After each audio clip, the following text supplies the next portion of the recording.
Hello everybody, welcome to my tutorial on how to get fat and how to stay fat. Having carried around excess sugar myself, I know all about how to keep your body swimming in fat. Okay, so let's get started. Step 1. I want you to eat as much meat, seafood, dairy and eggs as you can because common sense tells us in order to have more cushion for the cushion, we need to eat the fat of another animal. You don't have to stop eating the foods you love. Okay, now I stopped eating burgers, beef burgers. I prefer bison, personally. I think it has a better taste, it's leaner, and there are no hormones, no antibiotics, all that stuff that makes you fat. I think it cooks up nicer. I prefer bison to beef, regular cattle beef. I prefer chicken over burgers any day of the week. Not necessarily fried chicken. I like to grill my chicken. Step 2.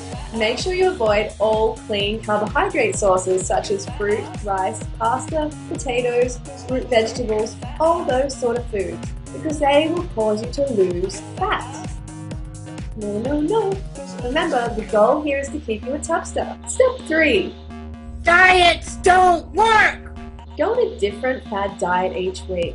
Low-carb diets are particularly good because they teach your body to become a fat storer, instead of a fat burner. Expect to feel like a psychopath while you're not getting enough glucose to your brain, but don't worry, you'll binge out on carbohydrates soon anyway. Now the ever-popular veggie diet. Vegetarians, they're everywhere now, especially with the animal rights movement going on. Vegetarians usually take away all the animal products and replace them with plant products. Anything that grows on plants, they'll eat that. They will not eat things like meats and dairy products. The problem with veggies, I'm not going to recommend that because, first of all, human beings cannot live on veggies alone. Step 4. Avoid all forms of exercise. Become allergic to your own sweat. Buy all the fitness gear that you can think of. Don't forget to get a gym membership for a year. But most important, don't use them because that will cause the lard to shift. Okay, so once you're fat, you need to keep yourself fat. I used to be a chunky monkey, so I have some great tips. As you munch down on your fried chicken leg, make sure you tell people who question your size that it has nothing to do with diet and that you're big boned and you have a thyroid problem. This will always get their sympathy and get them off your back.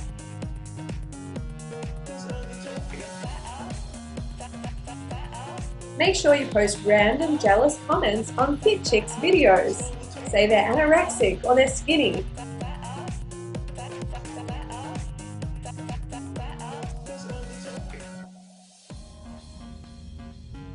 Remember though, if they call you fat in return, that is an insult and you should call them mean, even if it's true. Make sure you remain anonymous because retribution can be stressful and it can lead to undereating and weight loss. Remember, if you want to stay a chubmeister, then you must live in denial. Call yourself attractive terms like curvy, womanly, plus size, sturdy, voluptuous, full-figured. That way you create an identity which helps keep you comfortable while you're fat. Why change? Watch other fat people on TV like Oprah or the fat people on Jerry Springer. This will help you feel less alone.